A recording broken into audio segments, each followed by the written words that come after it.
Hey guys, Palsteron here, and today let's talk about the 19 Ascendancies that are currently out there. So over the last few days, over on twitch.tv/Palsteron, we've been discussing everything that's been released or has been trickled onto us. And I gotta say, first up, I absolutely love the way they did it. It felt like the olden days where you would actually get teasers for like weeks. Kind of reminded me of when Bex was giving us teasers all the time. Kind of feels like Christmas right now. Just really fun, especially after playing PoE 2, having like a pretty big culture shock going back to PoE 1. But the most hype thing for everybody that likes making builds is the Ascendancies have been replaced with new ones, which are going to be apparently just there for this event. So it's kind of like try it now or never. And yeah, to say that they're freaky is an understatement. And yeah, I've brought some notes and we're going to go over all of them. Now I'm going to talk about in between, is it good for league start? I'm going to talk about maybe a few archetypes. I cannot provide a POB, obviously, for every single one of them, but I'm going to talk about it and maybe steer you in a direction.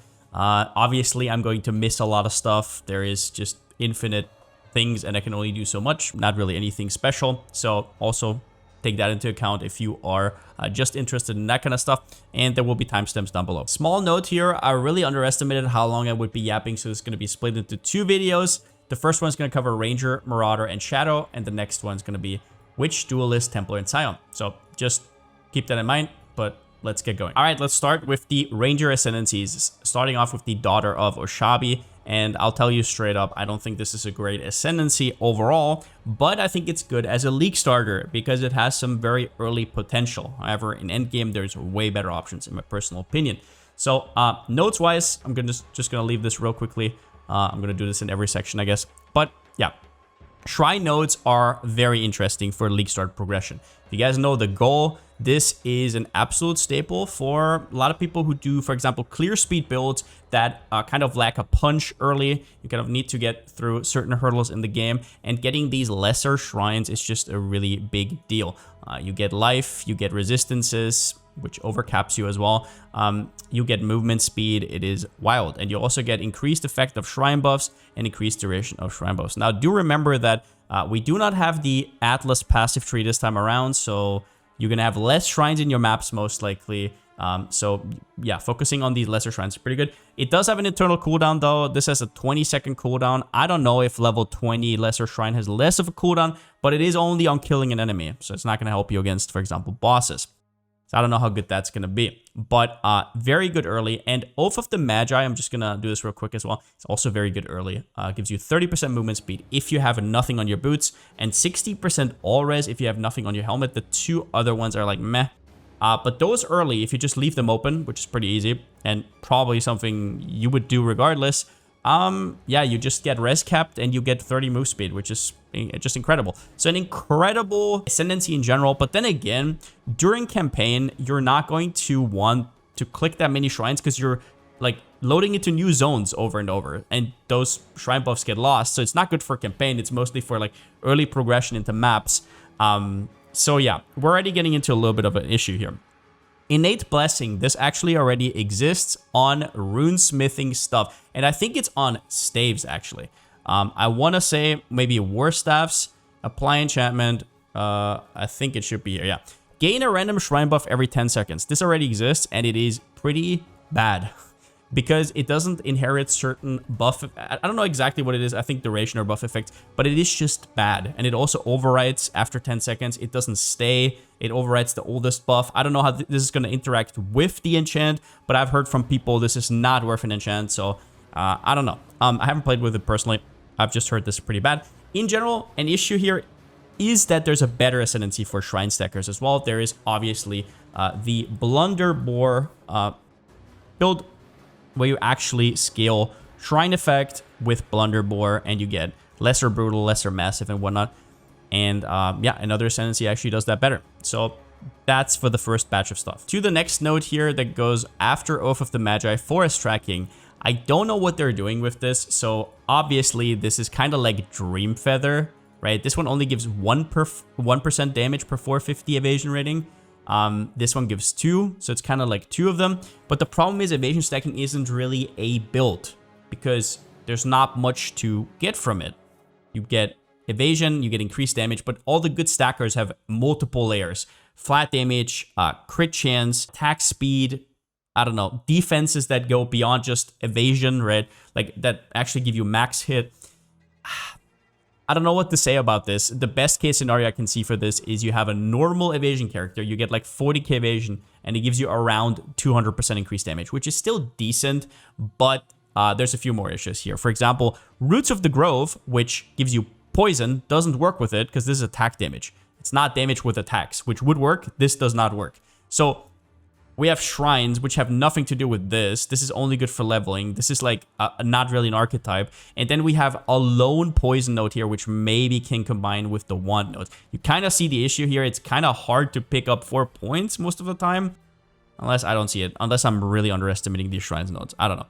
All damage inflicts poison against enemies affected by at least 5 grasping vines. Now there is an item that already has this effect, and it is Inextricable Fate. It poisons against enemies that have at least 3 grasping vines. And what people used to do is they went Pathfinder and then they anointed Vine Spike Cordial to get that on hit, right? Get the grasping vines on hit. So you could already get this, but you only needed 3 grasping vines.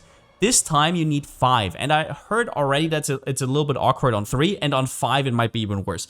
So grasping vines go away. Those are like kind of the vines that slow enemies. They go away if the enemy moves, and basically you need to hit 5 times before you start doing damage, because once again in PoE1, like your non-poison damage, if your poison build doesn't really do any damage. So is it going to be good? It might be a little bit clunky, but it's a high upside because all damage inflicts poison means you get a 100% chance to poison, and it can also work for LE damage, right? That is quite good. I'm not going to diminish this. I just don't know what else I would really take. And if I took some of these other nodes, it would very much diminish how strong this is. So the last thing is the wand nodes. Now, +2 number of Sacred Wisps. In case you don't know, Sacred Wisp is a support for wands that basically gives you these mirages that also fire. Kind of like a Mirage Archer, you can imagine it. And you already get +2 from the support, which means that +2 on top is kind of like getting 50% more damage. So this is a very competitive wand node. Very, very strong. It will have our fire PC most likely. Sacred Wisp alone is already pretty rough, so adding even more projectiles on some of these projectile-heavy wand attacks is a little bit of an issue.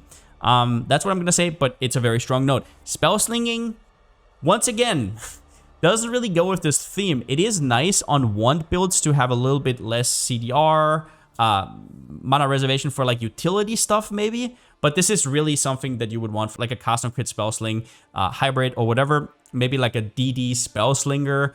I'm not really sure what this is for, but you have to go through this node, which is attack themed and doesn't do anything for spells. So once this is just all over the place for me. I can very much see why this isn't in the main game and has been scrapped.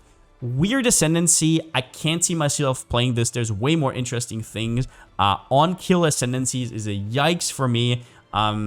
Yeah, in general, not my favorite one. Now, next up, the one I'm most likely to league start, Whisperer. This is also a ranger, and there's actually a good chance that I go Daughter of Oshabi for leveling.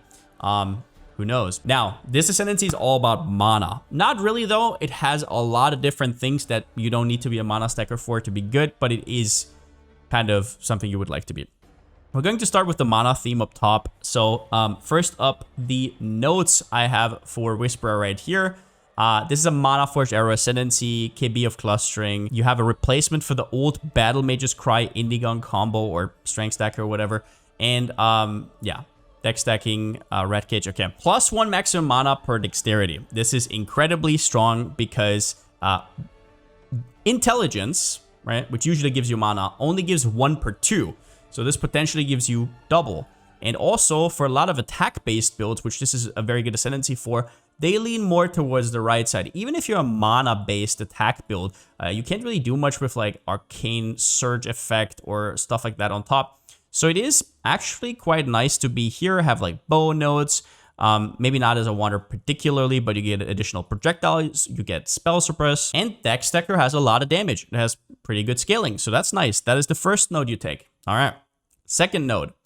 100% of physical damage is taken from mana before life. This node is a little bit awkward. One thing you might not know is that this actually stacks additively with Mind Over Matter. So if you take Mind Over Matter and you think, oh, I'm just going to take it to fill up the last 60% for Fizz, I'm pretty sure it actually goes over 100 and you take more damage. But that's only what I've read. I've never tried it out before. Pretty funny though, if that's how it works. So I can't really see myself be a mana stacker that doesn't take Mind Over Matter. Even on my current build, I actually path all the way to Mind Over Matter to get that LE max hit. But yeah, if you for some reason want to rely on it, there is actually a interesting combo which you're never gonna use. I'm just going to bring it up because it's hilarious, which is Rat Cage. This one converts 100% of fire damage from hits to physical damage.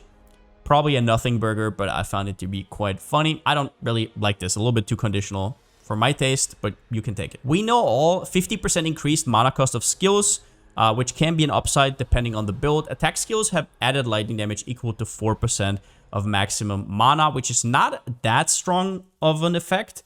There is already Mind of the Council, which is a helmet that gives 6%. However, the biggest mana archetypes are usually centered around Indigon, which is also a helmet, so you could argue, well, I can run Indigon and get the effect from Mind of the Council, which is true. However, if you look at some of the more mana-based archetypes, like for example, Kinetic Blast of Clustering, this one gets 15%, and then also you have Power Siphon of the Archmage, which gets 24% of maximum mana. So 4% is pretty tiny compared to that. And in such a stacked setup, I'm not sure if you're going to press this all that often. Then we have You Forgotten? So this was the mana theme, kind of. There's going to be a little bit more, but mostly.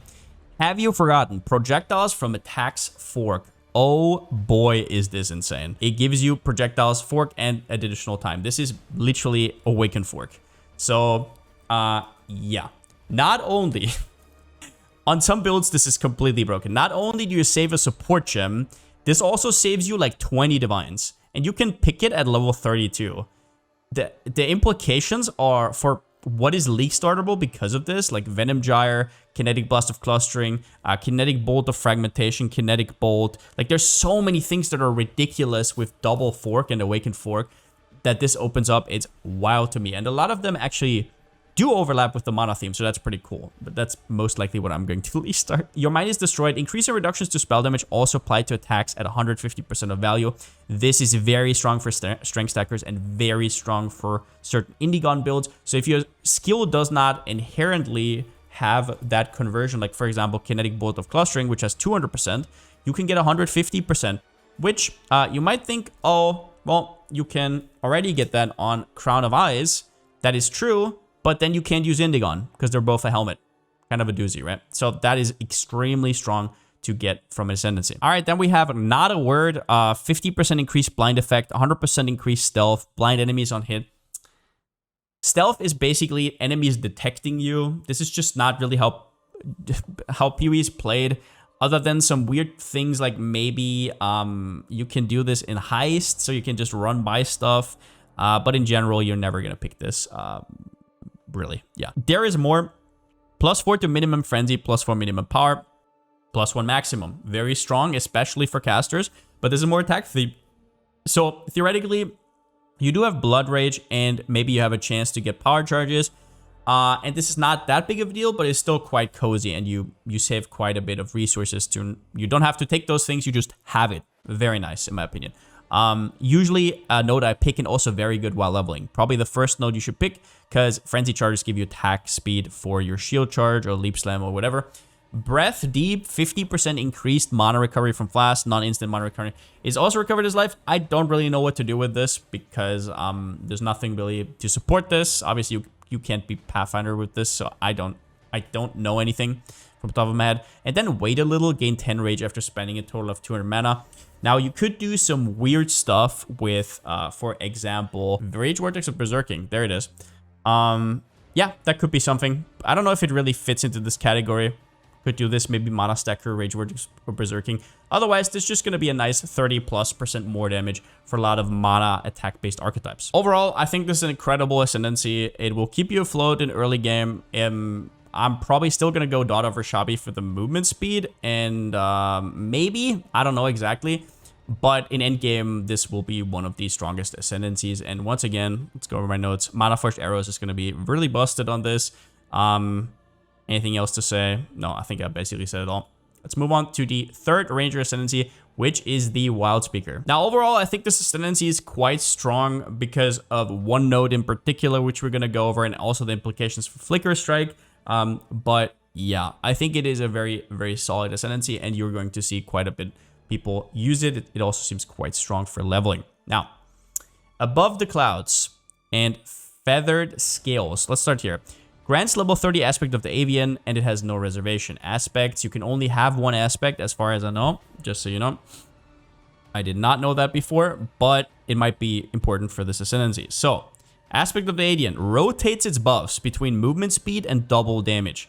So that means half of the time you get this movement speed, half the time you get double damage. So you can even it out at half. 7% movement speed, 6% chance to deal double damage. Is that good for an Ascendancy? No, it's terrible. Moving on. The second one, though, builds upon it. It gives you 200% increased aspect of the Avian buff effect. So you triple this, and then, yeah, it also gives that to nearby allies. Unless you can use this for some minion stuff. Is this good for 2 Ascendancies? No. Absolute filler at best. Then you have this 2-pointer here. Trigger level 20, summon Spectral Wolf on critical strike. Now, the thing about Summon Spectral Wolf is that it actually gives you buffs. It gives you added physical damage, and this only 2 attacks. This is a lot of flat fizz if you have all your wolves up, which I think you can get up to 20 or something.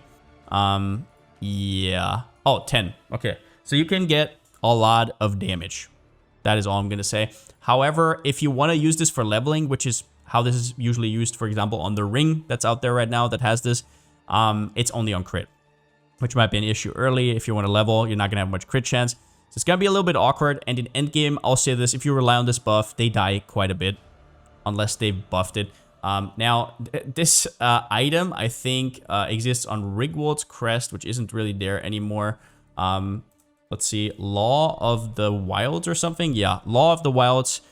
People have been playing this, but Law of the Wilds has a level 25 Spectral Wolves, and even those die. So I would personally not really rely on this. If you're saying this is going to carry me to red maps, just remember that. Then we have the strongest point of the Ascendancy, which is, in my opinion, Scourge of the Wilds. Minions deal 1% increased damage per 5 dexterity. Increase and reductions to minion damage also affect you at 150% of value. Oh boy. One problem with this node is that Whispera is really strong for deck stackers, but not every deck stacker wants to be in this mana package. And if you don't, this is very strong. That is a ton of damage. And yeah, you can use it with certain things, like, for example, Dominating Blow of Inspiring. And there is also, actually, I forgot what the other one, oh yeah, Absolution of Inspiring with quality, which you can actually increase with something like, I don't know. Let's, for example, say you increase this with Ashes of the Stars. You can get, like, minion damage works at 375% of value. And you can do the same with Dominating Blow of Inspiring. So what I'm trying to say is, even if you don't care about the minion angle, it is still a lot of damage. And you can care about that angle and maybe come up with something wild. Scourge of the Wild. I think this is going to have some broken builds. Straight up, because some of the later nodes also support kind of a frenzy dex style on the right side in general. So I think Scourge of the Wilds is just very good. That's all I can say. Boon of the first ones. On killing a rare monster, gain one of its modifiers. Nearby enemies killed by anyone counts as being killed by you instead. This is really nice for on-kill effects, obviously. There's some more broken ones that, yeah, you can basically think about yourself. Be creative. There's a ton out there. But the first one is basically Inspired Learning, which is a pretty expensive League Sword jewel. And it also has conditions, so not everybody can actually use it. I would definitely look out for this node. I usually feel weird about it, taking an Ascendancy node that only gives me clear speed, but if that's all you do, it's very strong. You and nearby party members share Frenzy and Endurance charges. You and nearby allies have Tailwind. Top one doesn't really matter unless you're in a party, and Tailwind for 1 point is okay, I would say. It is basically just a way worse version of Gathering Winds, but it's still okay because 8% more movement speed, 8% more attack speed. Still not that bad. And then we have a node that I think is heavily underrated, which is Primal Instinct. Now, Primal Instinct says minus 15 to amount of suppressed spell damage prevented. That means instead of preventing 50% on spell suppress, you only prevent 35, so that's a downside. But you get a 100% chance to suppress spell damage. That is a lot. That is a lot of spell suppress. Now, what you need to know is if you click on acrobatics and you convert into spell dodge, this actually has no downside. So you get 100% spell suppress for that. Another thing you need to know is that this works with Ancestral Vision. If you have over 100% spell suppress, you actually can convert over 100, you can get over 50 chance to avoid elemental ailments from Ancestral Vision. That together makes this an incredibly interesting two-pointer. Now, obviously, you could say spell dodge is random, spell suppress is on average worse, but more straightforward. That is true, but not every build can sacrifice, I don't know, 4 suffixes on gear and 10 points to get spell suppression. And getting this here is just, it alleviates so much pressure. And then we have the last one, which is Aspect of the Cat. Now, Aspect of the Cat is a little bit better than Avian. Aspect of the Cat rotates between a buff that just gives attack and cost speed and a buff that gives crit chance, avoid all damage, and stealth, which is whatever. But these two, very, very good. This is a little bit better. Is it worth a point? I would still say not really, no. But what comes after is quite intriguing. So the note after, gain up to your maximum number of frenzy and power charges when you gain Cat Stealth. +1 max frenzy, +1 max power. That is straight up Farol's Fur, which is one of the first things a lot of Flicker Strikers want on League Start, and it can get quite expensive. So getting that from an Ascendancy, you kind of see the theme. You can save a lot of currency if you pick certain Ascendancies and get the effects that are usually on uniques. It is incredible to get this early. Now, is this the best Flicker Strike Ascendancy? I've heard from some people actually no. They want to go Scavenger. We're going to talk about that later in the Scion section. But I think this is quite strong. Overall, solid Ascendancy, Scourge of the Wilds, and Fearful Symmetry are going to make for some quite interesting builds. The rest is kind of or whatever. So I would kind of rate this in the middle. We're done with the Ranger. Let's go to Marauder, and we're starting off with Antiquarian. And oh boy, the first thing you're going to notice here, an astute observer of Lost League of what I played, is the word nodes right here. All right, so as an Ascendancy overall, this is probably one of the worst League starters you can pick, but it is going to be quite strong towards endgame, in my opinion. But do not League start this. I would personally not League start this unless you're really good at the game and you know exactly what you're going for. Now, last League, I was playing a word build that could basically tank most things in the game. I had 12,000 word, always up on a certain build. And this Ascendancy would have been pretty good for it. It does start at Marauder, so it is a little bit weird for a ward archetype. But who knows? I don't think this is going to be something for the ward stacker I made last League. I think this is going to breed completely new builds. Gain ward instead of 50% of armor and evasion from equipped body armor, which is exactly the same wording as Inda's Stand, which totals to 100%. You can get 60% with Catalyst. I don't know if this actually stacks over 100, but that is insane. So we've been seeing already people linking POBs with 50k plus ward. Just be aware that's something that happens. And then you also have 100% faster restoration of ward, 100% global defense. In case you don't know about ward, ward has a, whenever it gets broken, it refills after 2 seconds. It breaks on any hit, no matter how big, which is kind of its downside. It's kind of like a one-shot protection. But you can put this down quite a bit. So if you have that 100% from the Ascendancy, it goes from 2 to 1. And you can also get 50% from each piece of your ward gear. So you can get it down to like 0.6 seconds if you have perfect gear. And then we're talking like 0.6 seconds. I mean, like you're not getting hit that much if you have something like, for example, block or evasion. So that is quite insane. It also gives 100% global defenses, which counts for ward, armor, evasion, and energy shield. Like an absolutely incredible node. One of the best ones we've seen so far. There's going to be some cracked defensive builds with this. And then you have gain adrenaline for 10 seconds when ward breaks. It's okay. You can break it yourself with like self damage and whatnot. But there's some other nodes that might be more interesting. But adrenaline, always nice. Now, the 2 nodes I would probably take on an archetype with this would be, first up, your hits can't be evaded. So on an attack-based build, that is ridiculous. As you guys know, if you're league starting a melee build, you're always taking Resolute Technique early because of how much it alleviates. And you're starting on Marauder, so you aren't going to need it. But you can still crit. It's crazy. You don't have to think about accuracy. A lot of Marauder builds, if you... Once you untick Resolute Technique, you're going to be on like 40% chance to hit.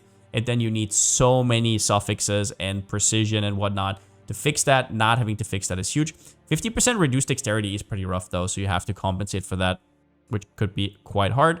And then you have Lioneye Shield here, which gives you your shield a base block chance of 50%. So for example, for something like Svalin, which is an incredibly strong shield but has very low block itself, needs a lot of support, going from 23 to 50% is definitely worth an Ascendancy. Very, very strong. And then over there we have Far Shot, which is, well, if you're clicking this, you're attack based, and if you're ranged, Far Shot with the 60% more damage might be what you want. Then we have the right side, which is a little bit more controversial. You have to take this note here. You have no intelligence, 150 to strength. This is actually pretty hard to negate, having no intelligence at all in terms of like your auras and whatnot. There is only one thing you can absolutely do to counteract that, and that is Supreme Ostentation from one of the Timeless Jewels, which means you ignore attribute requirements. However, this also means you gain no inherent bonuses from attributes. And as you will see, this is more of a side for strength stackers. For example here, 1% increased duration per 10 strength. So if you're scaling that much strength, do you really want to lose all that life you're gaining? You can convert it with something like Shaper's Touch, for example. People have been making POBs like this. So you go Shaper's Touch right here. You convert the life to Energy Shield, and you do the same with Joffrey's. I have seen it. It didn't strike me as particularly good, and people haven't really been telling me what they're using the duration for. It's definitely cozy for stuff like BB. It's cozy for stuff like Winter Orb or whatnot for Spark, but it's usually overkill. You usually don't want that much duration. But I mean, if you want a, I don't know, 10-second plus duration Spark and kill your PC, then be my guest. And then the last note is a little bit unexciting. 1000% stun and block recovery, which, if you don't know, is basically, what is it called again? I'm still in Period 2 mode. The Dual Immutable Force in Ascendancy form. You get a perfect roll, which might be important for some, but if you don't know, the break point, I think, is 960 something, I want to say, where you basically get a very, very low stun threshold. So usually costs like 8 divines. It's nice to click early maybe, but you have to go through this, and having no intelligence is such a crazy downside. In general, this Ascendancy overall, unless you are word-based, I don't really see why you would go for this. Maybe I'll eat my words on this duration note here, and there's something completely broken, but I can't really see it. I think word is the big superstar here. Now, the second Marauder Ascendancy is the Behemoth, and what I would say for this Ascendancy is, for 99% of people, you should not be touching this Ascendancy. The downside of this first note that you have to take, let's put myself like here or something. The downside of the first note you have to take, which is spells are disabled, is massive. It means no auras, no buffs, no guard skills. Like, the list is endless of stuff that you can do. You will see that half of your gems are going to be gone. If you don't know exactly what you're doing, you're scuffing yourself. And I know you get Rampage, which is very nice. It's up to 50% movement speed. It's a little bit of increased damage, and it's all cool. And some of the notes behind it are good, but please don't league start this unless you know what you're doing. You need to go in with a plan. And I think there's a few maybe small niches where this Ascendancy could actually fit, but please don't just click it without thinking. Now, after having to take this note, you have 6 points left. I think one of those things that could be worth it is actually Tireless Frenzy. Let's go over Dire Rampart first. Melee hits Fortify, regen per fortification. Pretty damn nice, right? You don't have to think about Fortify, and you get presumably a lot of regen. Tireless Frenzy, 1% increased attack speed per fortification, plus 10 to fortification. Now, fortification is a crazy, crazy mod. So if you look at Celestial Bracers, that is literally what it does, right? Celestial Bracers has this mod. It gives you up to plus 10 maximum fortification. It gives you 1% attack speed per fortification. Now, baseline is 20. You get 10 from this. You get 10 from the Ascendancy. Maybe you even get more from the small nodes. You can also get some from the passive tree. So you can get around 50 to 60 if you really put your mind to it. There's also some crazy stuff with like Wake of Destruction and whatnot. Cool.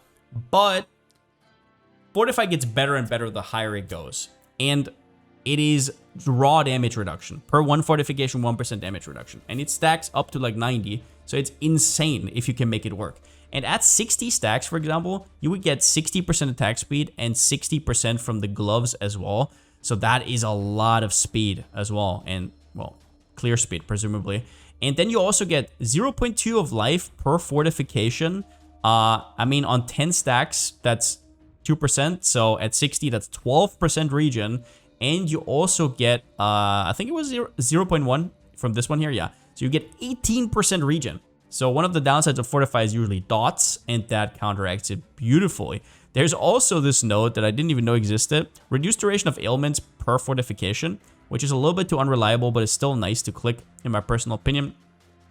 In general, this could be something, if you can somehow get Fortify with like the boots and whatnot, up to 70 plus, there could be something crazy here. And at that point, I don't even know if you care anymore about not having auras, because like having that raw all damage reduction, I can see it, but like I said, you better POB it and plan it out, because otherwise you might be disappointed. Now, there's another path up top with 2 Ascendancy points. The first one is Sheer Fury, 15% chance if you would gain Rage, instead gain up to maximum and plus 15 maximum, which is quite strong. That effect is, I think it's Admiral's Arrogance, yeah. This one has the same effect, it goes up to 20% to gain maximum instead. It doesn't have the maximum, but you can scale this additively. So if you have both the Arrogance and you have this node, you can get up to 35% chance. So if you're doing some weird Val shenanigans, for example, with yours truly, Hateforge, this could be something you will want to look at. Can you see it? I think you can see it. Hateforge right here, my bad. There's going to be instances where this is going to happen, unfortunately. And then we have Fueled by Hate, 50% increased rage cost of skills. We have Vatek skills can use yourself. So this is instead of Hateforge. This way you don't even have to use Hateforge. Super strong. Once again, you have to sell away your soul by not using spells for this. So you better know what the hell you're doing. Personally, all the stuff on the bottom for me is not really worth doing it, but we're going to go over it anyways. Final Blow, unarmed melee crit. Your crit chance is lucky. I mean, sure, Facebreaker memes, right? We go unarmed, yada, yada, yada. Nice. But I don't know. I'm not really a fan personally. So global crit multi, more damage. It's just such an outdated archetype. Now, you can go actually for the dexterity one. Hollow Palm Technique. That was the one I was looking for. This one is very strong. It's about dex scaling. You're unarmed. It just kind of fits the niche. I'm going to put myself on the left side now so we can not have this happen again. And then you have 3 nodes left. So I don't think this is personally worth it. But if you want to play a Hollow Palm build, I can maybe see it.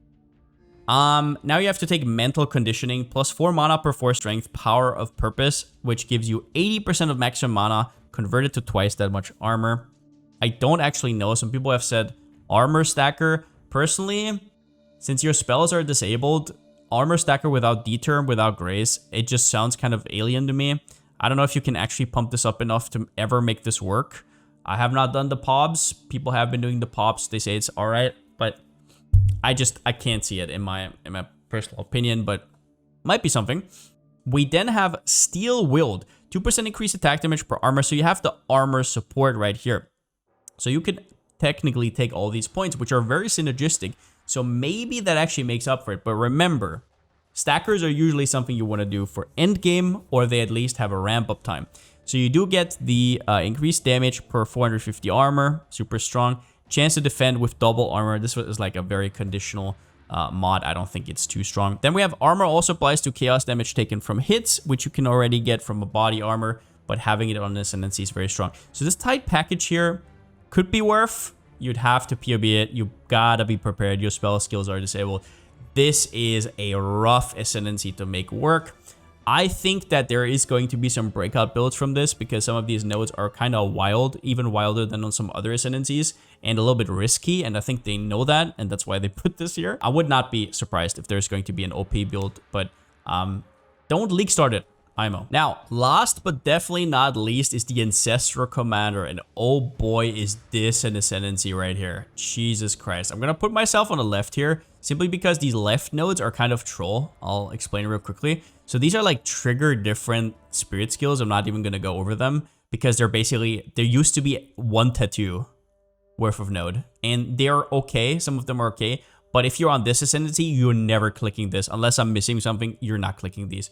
Might be wrong. Maybe there's some situational stuff. You're not clicking these. I know. After that, let's start with the real ones, and there is some absolute crazy ones. This is top 5 for me. Pretty damn sure. Let's get the bad one out of the way. +1 to maximum number of summoned totems. 20% of damage from hits is taken from a nearest totem before you. This actually isn't that good. It's not as good as it sounds like, because your totems die a lot already, and if they take your damage as well, it's like, you could see it as damage reduction, but it's too inconsistent. And +1 totems, this has like no synergy with totems mostly. So just forget about this node. All the other nodes, super strong. So now let's get to the next ones. Well, almost all of them. +3 to maximum endurance charges. Now, we've not even had as much as +2 on anything, and this gives +3. That is crazy. For some archetypes, for example, something like General's Cry with Tectonic Slam of Cataclysm, which is going to be one of the meta builds in this event. I'm assuming people are already popping it, and yeah, it's a great build already, and it scales with endurance charges, and yeah, you're gonna see it quite a bit, especially on hardcore players. And +3 maximum endurance charges is also incredibly good ever since they reworked endurance charges. They also get better the more you get, because the damage reduction is additive with each other, so it adds up. So for example, you can get like 14 endurance charges now, which is 52% phys damage reduction and LE damage reduction, which also counts for dots. Wild. Absolutely wild node. One of the best nodes, period. And the second node is almost even crazier, very close to it. Ancestral Defiance, 15% of missing unreserved life gained before being hit by an enemy. So that means that you get hit. Before that, you get 15% of your life back, and that's on every single hit. So this node basically means you cannot die to small hits. It is ridiculous, and there used to be, and there still is, Defiance of Destiny. You can get this mod up to 24%. It's the same mod, it's additive. Up to 24% with Life Catalyst. It is a ridiculously strong amulet, but amulets are very, very competitive right now because of simplex amulets and everything. So it's really hard to fit into your build, but as an Ascendancy, getting an amulet for an Ascendancy is so crazy. This is ridiculous. This is so insane against anything small hitting. So these 2 points are all such a payoff already on this Ascendancy, and probably the strongest, like the mainstay, the core of this Ascendancy. Then we have another, in my opinion, core of this Ascendancy. Toughened Skin. Action speed cannot be modified to below base. Movement speed cannot be... You know the drill from Juggernaut. And then armor from equipped body armor is doubled. So what they're doing here with this node is basically they are coupling Unstoppable with Unbreakable. Kind of like take some of the mods here, some of the mods there. You're not immune to stun. You don't get the movement speed.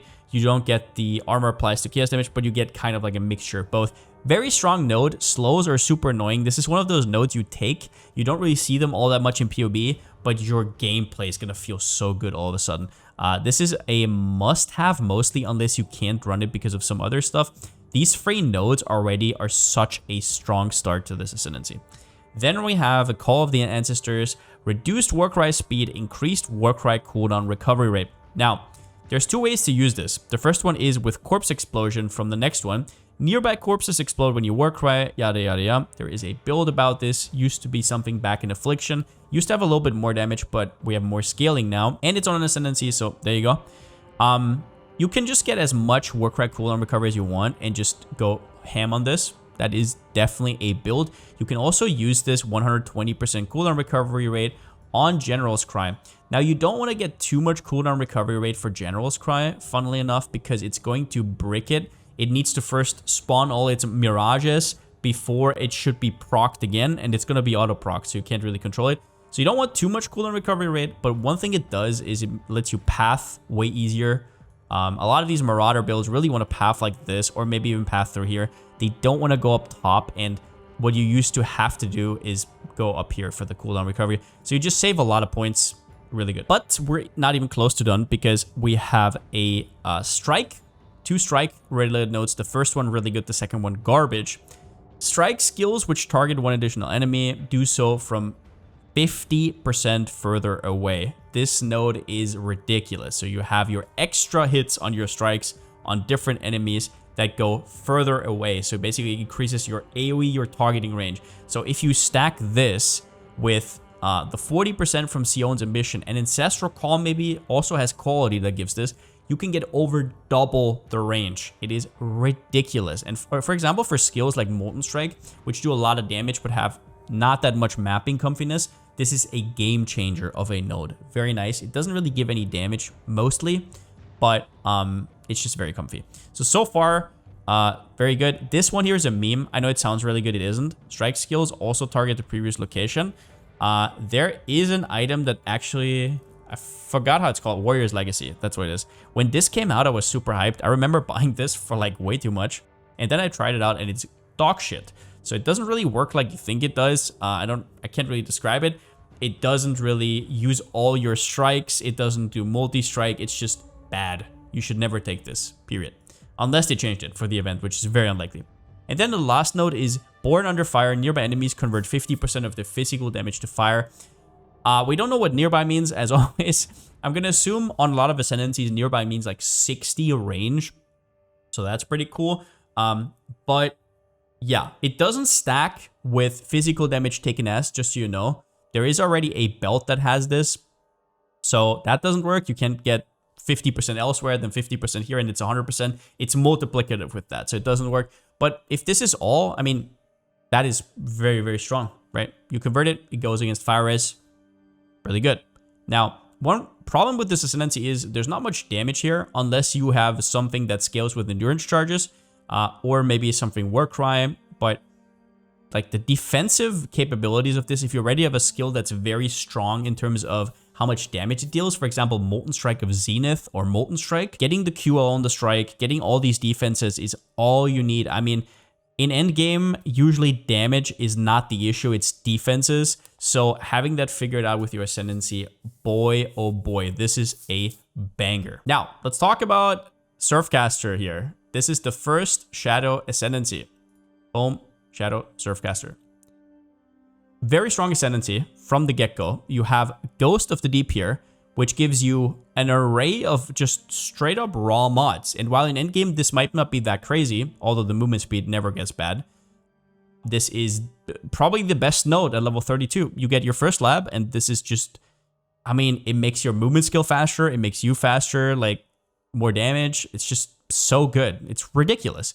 In fact, I would say that if you're a Shadow, you should probably go this first. If you have the respecs later, I don't know what you're going to play, but if you can, go for this. The second thing is this whole fishing rod stuff. So if you have a fishing rod on, you get 50% more cast speed and all hits are critical strikes. Fishing rods, if you don't know about them, you can't drop them normally. I don't really know exactly how they work, I'm going to be completely honest, but if you want to drop one, you have to have a Fairgrave's Tricorn on and kill unique monsters, as far as I know. You can actually farm this in stuff like Mud Flats in Act 6, or what was the second one? Grain Gate in Act 8. There's some spots where people like to farm them. Don't do it on Big Start. Do not do this unless you're in for like 7-8 hours or whatever. I've tried it on a fast character that isn't supposed to be in campaign, and it's super RNG heavy. I would just not do it. I'm going to tell you. Don't get talked into it. Don't do it. It is insane. Like, you're going to be farming for maybe the whole day and you don't get it. It's stupid. Don't do it. As for how good this is, the all hits are crits is actually quite wild on some builds. If you think about mid-game, getting a fishing rod and basically replacing all your mods with this is very good because maybe your wands will suck. Maybe you don't have that much crit to begin with. It's just really strong. For endgame, you're probably going to use dual wand with like a Tormented Spirit enchant, so there it's not going to be that good.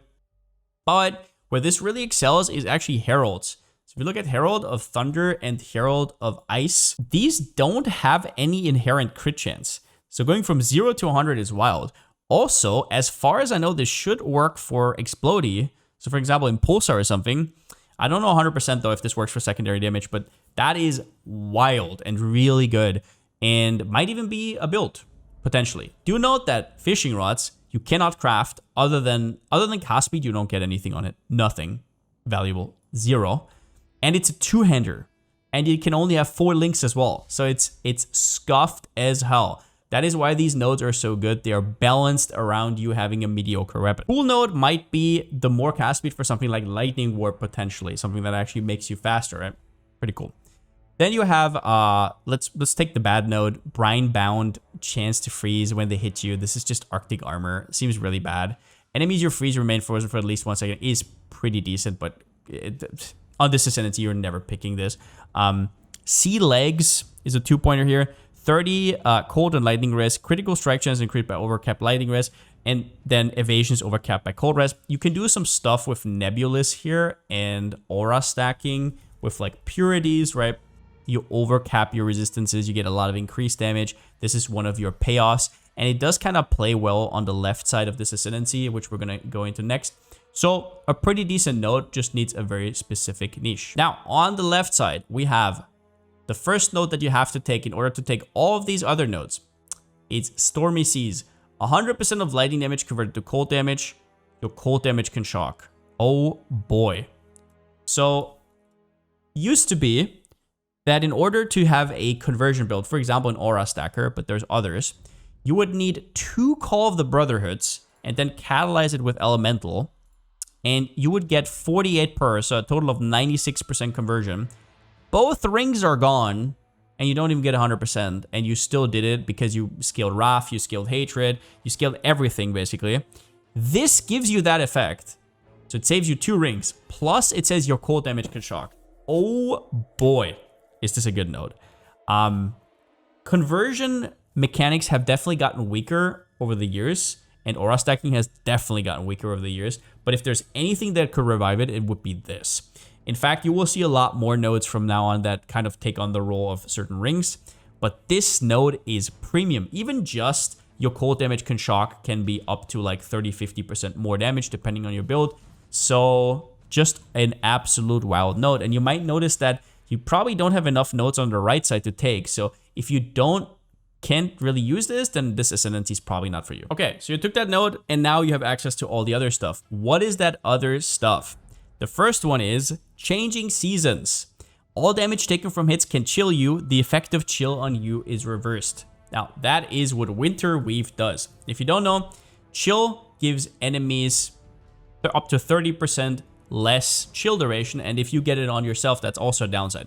But you can actually get 30% more action speed, which is super, super, super valuable because it also works for your movement speed, so you get a lot faster. It's a multiplier, which you almost never get in this game in terms of movement speed. But you had to use this ring. So imagine you maybe wanted to do conversion shenanigans, so you needed 2 of the Call of the Brotherhoods. So you could already not go Winter Reef. Now you can take both of these Ascendancies and you still have both your rings open. Kind of wild. And you can do something like a self-damage Forbidden Rite setup, Bone Shatter, any self-damage mechanic to get you to chill. You will have to scale some of the ailment effect though. And do note though that if you scale ailment effect to get the self-chill up, you also scale your own shock, so it's not even that bad. Then you have Glacial Wave, which is also a ring with enemies chilled by hits lessen their damage dealt by half, and taken increased by chill effect. So if you have a lot of chill, very strong overall. This is Ben's Race Reward ring. Once again, ring themed here, very, very strong payoff. Then you have one more doozy at the end here, which is Within the Tempest. Enemies you kill are shocked, shocks you inflict. This is not worth it. So these 2 nodes I would never really take.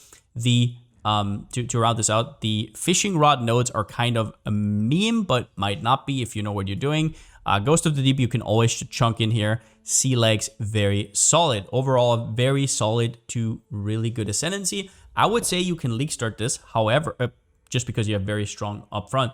However, don't fall into the early fishing rod hype, and get yourself kind of situated with how you can self-chill. There's a lot of info out there. Self-chill is one of the stronger mechanics in the game.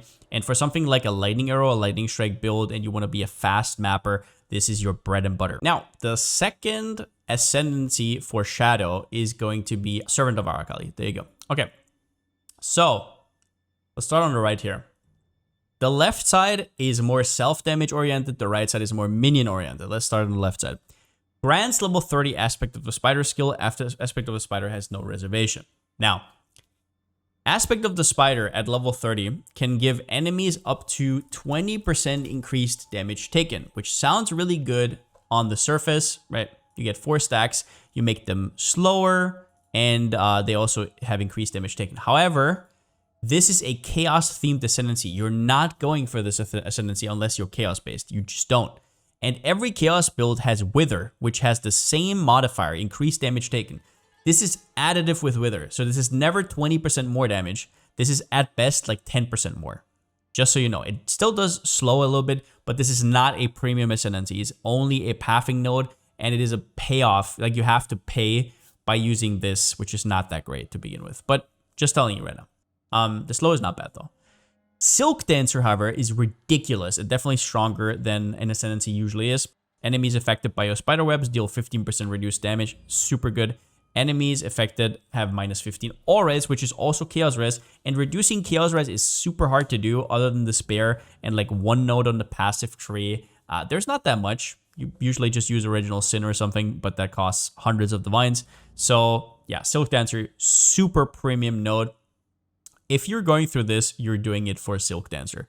And then the top node is Fatal Bite. 30% of Fizz is extra chaos while maximum frenzy, and it also gives you frenzy right there. It is additive with Mink's Heart, which a lot of these kind of Fizz to chaos builds are using. So it's not that great. You can get like 72% with a Catalyst on the Minks. Some builds even use 2, especially on a caster. I'm not sure, but not everybody wants to use Minks, and especially in endgame, a ring slot is pretty big.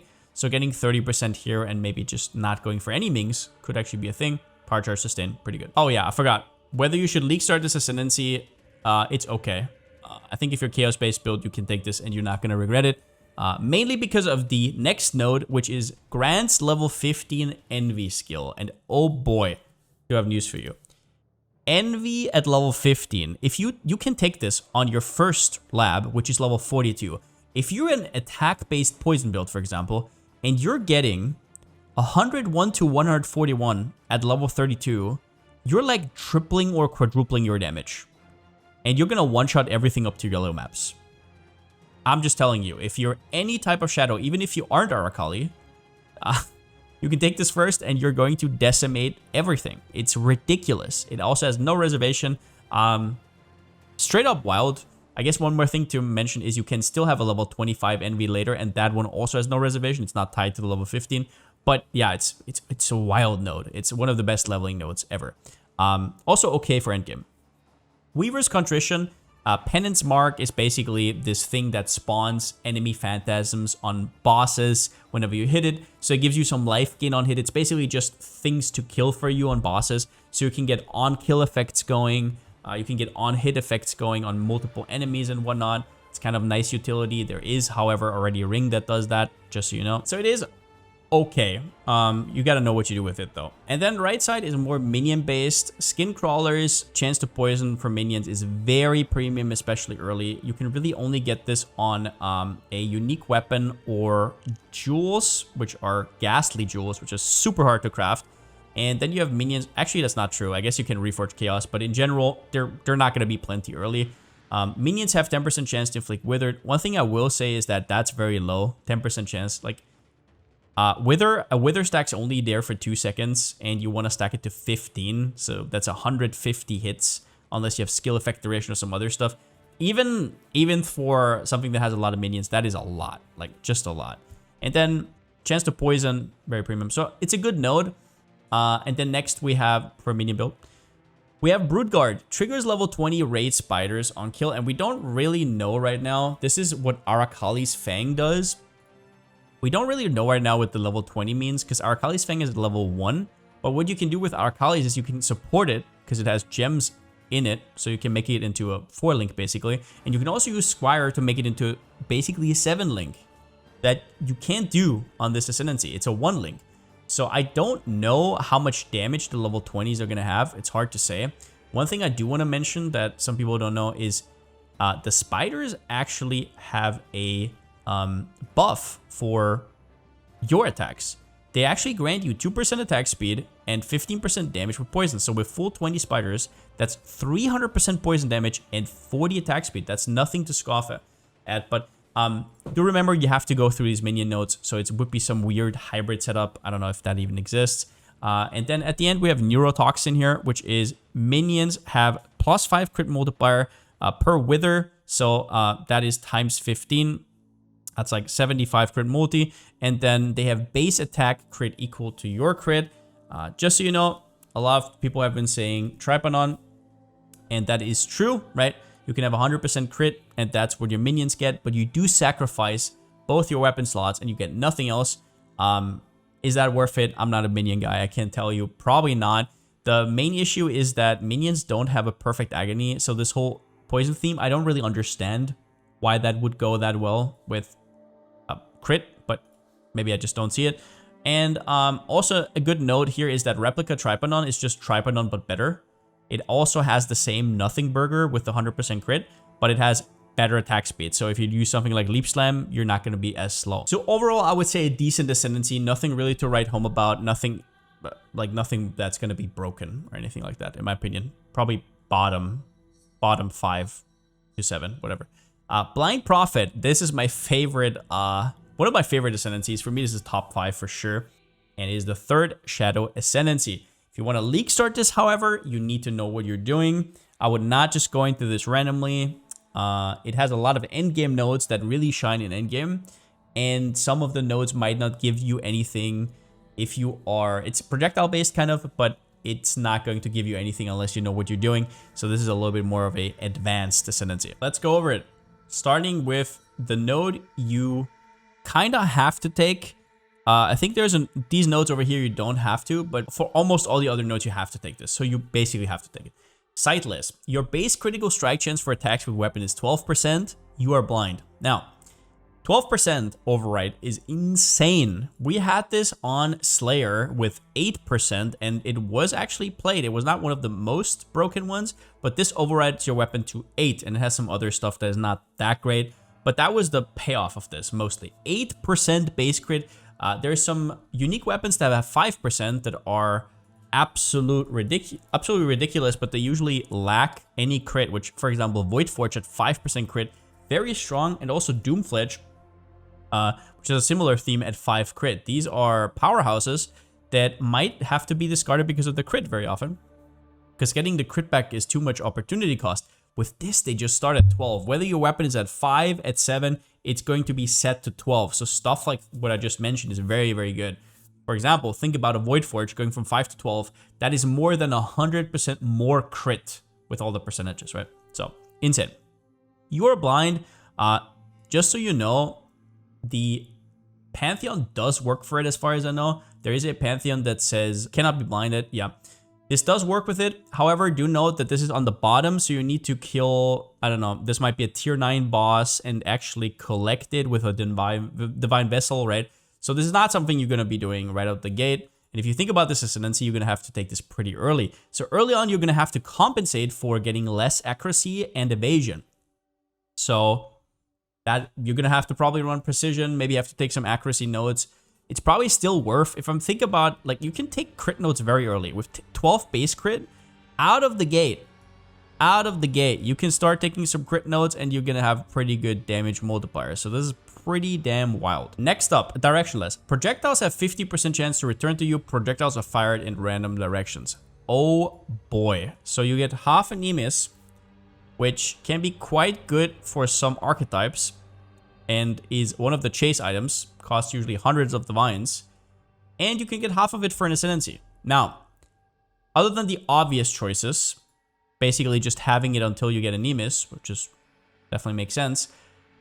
For some builds, this doesn't even matter that much, and it's more about projectiles are fired in random directions, mostly Rolling Magma.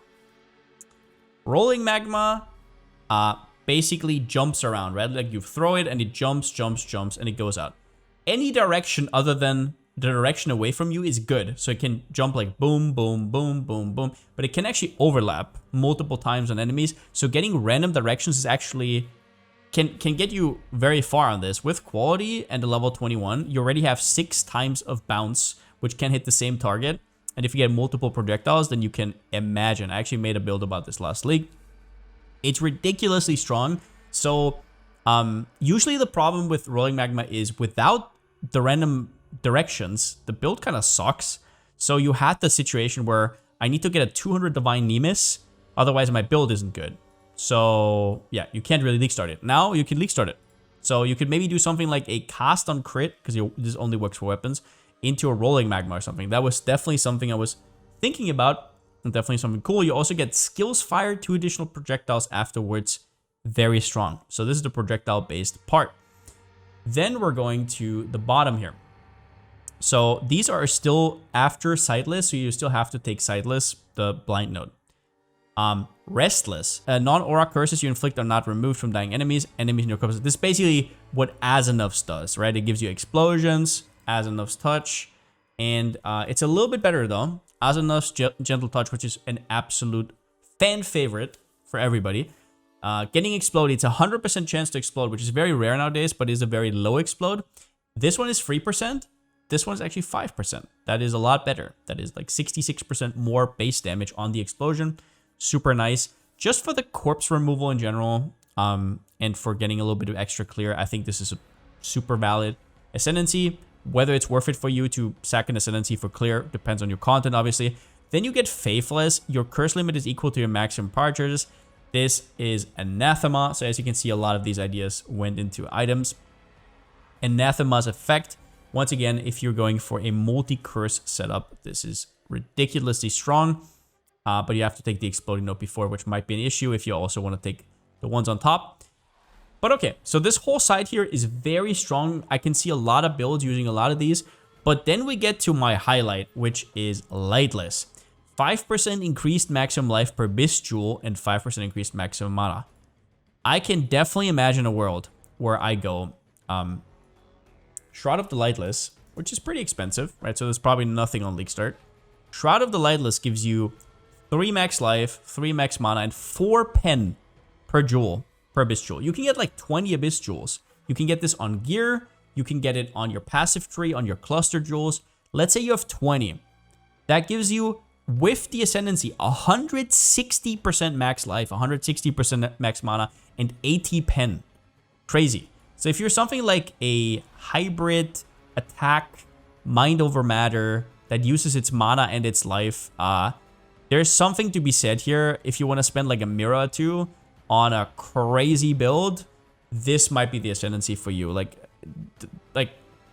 I don't even know. I don't even know how far this could go, but you can make some of the tankiest builds on this Ascendancy IMO just with this node alone. Probably do like Adorn stacking or whatever. The last node here is kind of a meme. Formless. Shade Form is basically you're kind of immune for like a very short amount of time. If you look at Shade Form, I think it has like a 40-second or 45-second cooldown. Yeah. So we don't know because this has a 40-second cooldown, but it also said, I think it says like level 20, and this one is level 30. So people are thinking maybe it had less of a cooldown, but probably not. It gives you a little bit of skill effect duration. I would be very surprised if anybody takes this. And yeah, that's it for Ranger, Marauder, and Shadow. The next video is going to be Witch, Duelist, Templar, and Scion. So tune in for that, and see you until then.